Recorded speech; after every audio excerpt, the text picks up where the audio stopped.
Right, so that's your scavenger pump. So oil will feed in through that hole there, winds round, and I'll show you the teeth in a minute, just compresses in the teeth, chucks it back out that hole, up into the tank. Okay.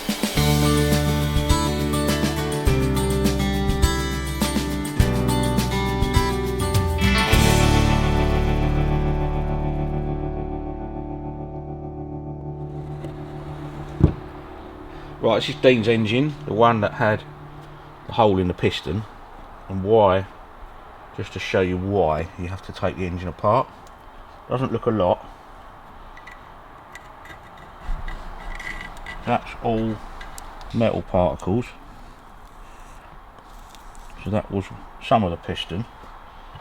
Obviously that, you've got a sump full of oil, all of that sitting in the bottom of the sump, getting picked up by the scavenger pump and pumped all the way around the engine.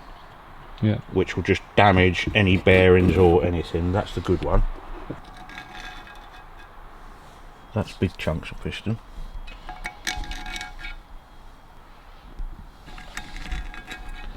Would this work its way out at any point, or would it just keep going round? Grind itself up into a fine paste and wear everything out.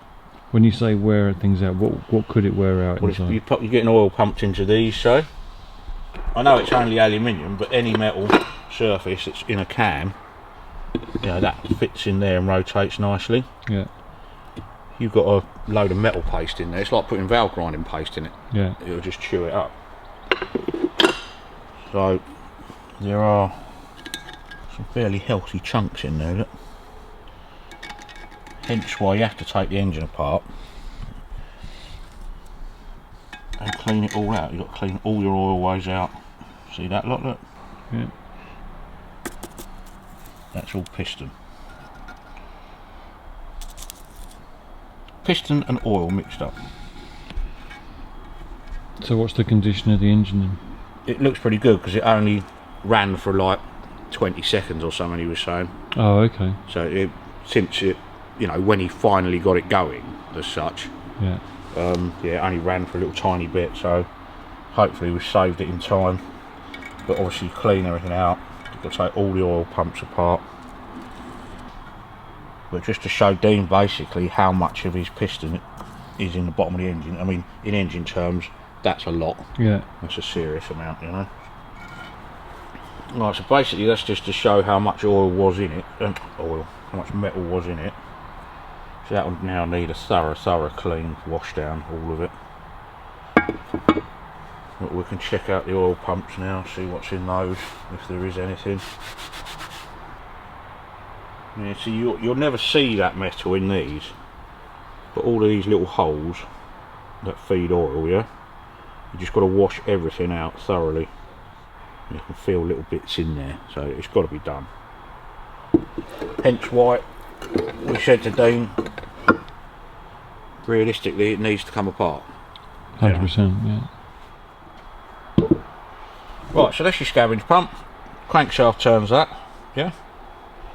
Goes that way actually, but so oil will feed in through that hole there, winds round, and I'll show you the teeth in a minute, just compresses in the teeth, chucks it back out that hole, up into the tank. Okay. That screw there is for your rear chain oiler. A lot of people just remove them because the modern chains you don't, and that's a constant loss system. So all you do, that's on a taper screw.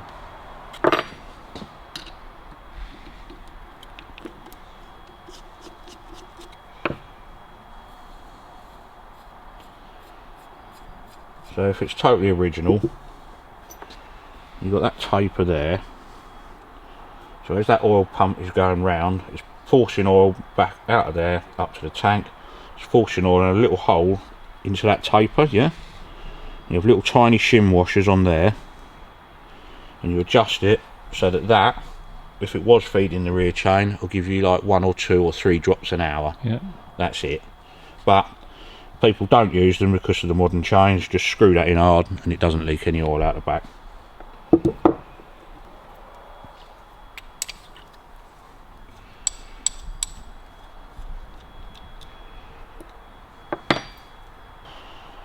Right.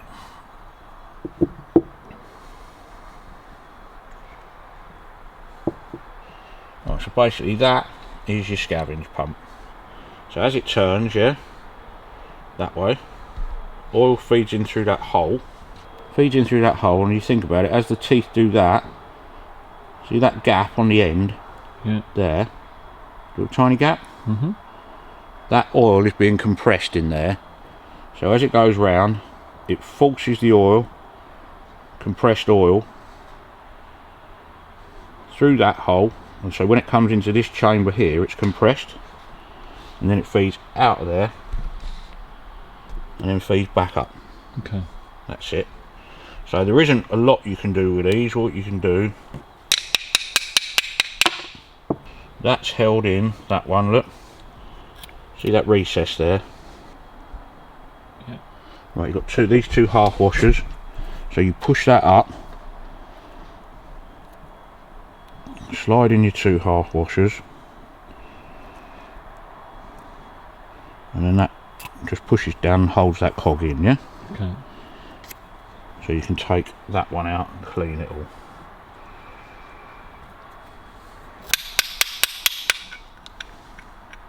Well, that's got too much for a lip, so you don't want to keep banging that. What you want to do is get a little file.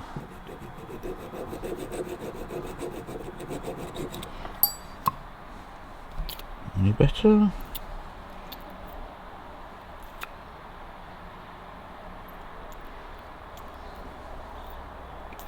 Right, that's got to come off that way.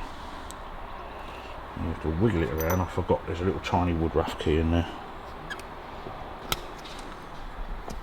That's it. Right, and he'll pull off of there. You see that? That's a wood rough key. That keeps your pump in constant drive. So that's your shaft, that's the slot you have to time up. Remember we timed it up on the other one? But when that's in there, you have to line your circle up. When you put the crankcase together, that has to be in the middle of there. So that basically is your scavenger pump. What you want to look for is, if any of these, the top ones have a machine face in them, where they put the milling head in. Yeah. That isn't worn, that's where it's milled out on the top face, yeah? So your cogs sit against that, because obviously if you're trying to compress oil between those two, yeah? If you've got loads of play that way, you're losing oil pressure, or it's not going to suck up as much as it should do. So generally, the tops are okay, it's the bases you want to worry about.